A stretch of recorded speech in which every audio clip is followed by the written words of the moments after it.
I just bought the cheapest twin turbo BMW in the UK, and it's sitting right behind me. Here's how I got it. This is going to be a very sit down and talk heavy video, so I'm warning you just in advance. Stay and listen, trust me. The story starts a couple of weeks ago, where I was scrolling on Marketplace as I usually do, and I stumbled across this listing. This listing was for a 123D for £1,000, and of course piqued my interest because it was cheap for any 1 Series at that point. And then I seen the badge on the back, 123D. So you can see why this car is special, and for £1,000 I was like, it's too good to be true. So I was reading through the listing and it said, spares or repairs, no MOT, it's been sat for a year. Now being off the road for a year isn't that bad, but these suffer really bad with corrosion on the rear subframe, so I already knew that was one red flag. But, shot in the dark, sent him a message and he replied almost instantly. From there on I sent him a few messages and decided to go and see it one night. Mind you, this was a day before I had to drive 13 hours down south to go on a riding trip, and it was now or never, because the car would have been sold by the time I was back. So I went and gone and seen it. So I told the guy to not start it up until we got there, just so I could hear if it had time chain rattle. So we got there, got the keys. The guy trusted us a lot, he just went on a dog walk while we looked around the car, but it was actually pretty clean, apart from the boot lid and the front two arches. As you can see here, they are crusty, very crusty. So I started up the car, moment of truth, zero timing chain rattle at all. I was like, come on, perfect, like 130,000 miles, no timing chain rattle, 123D, £1,000. I was ecstatic.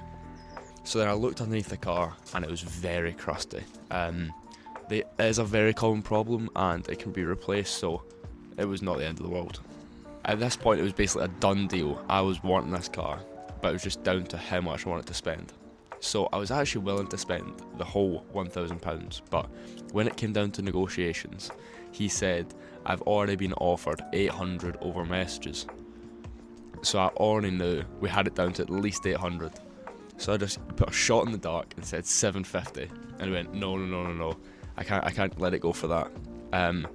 But then I was like, I can take it away right now, it'll be gone.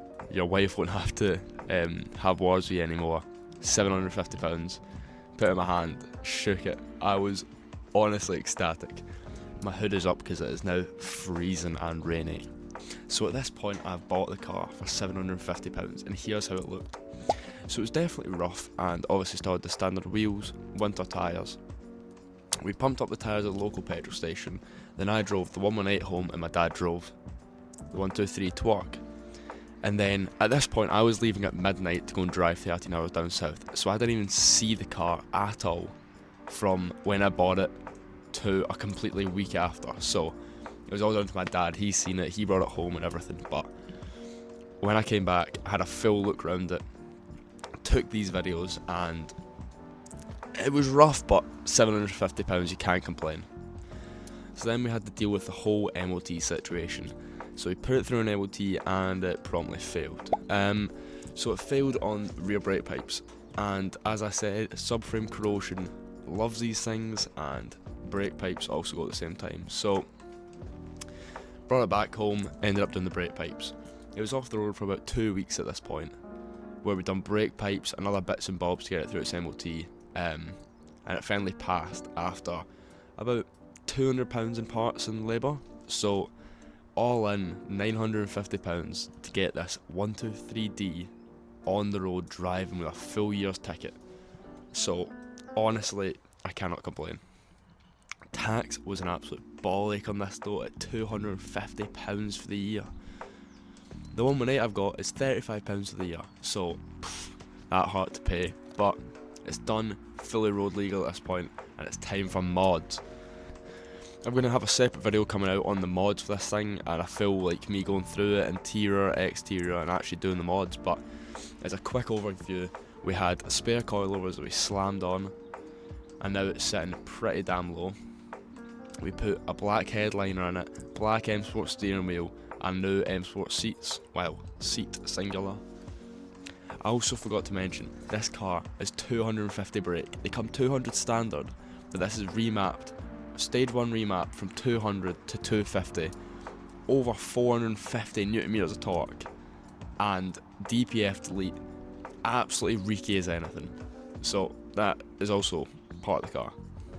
So the first day of driving it was November 1st of 2025 there, and from November 1st to December 20th I had done 5,500 miles in the car.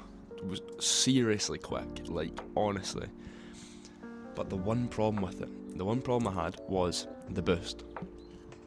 So the boost goes nothing, nothing, nothing, full boost. So you literally have nothing until 3,500 RPM.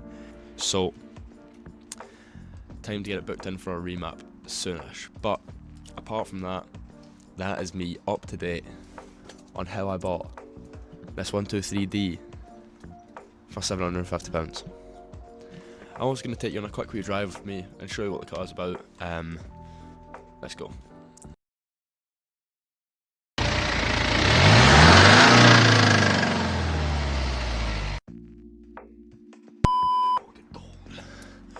Oh, it's cold.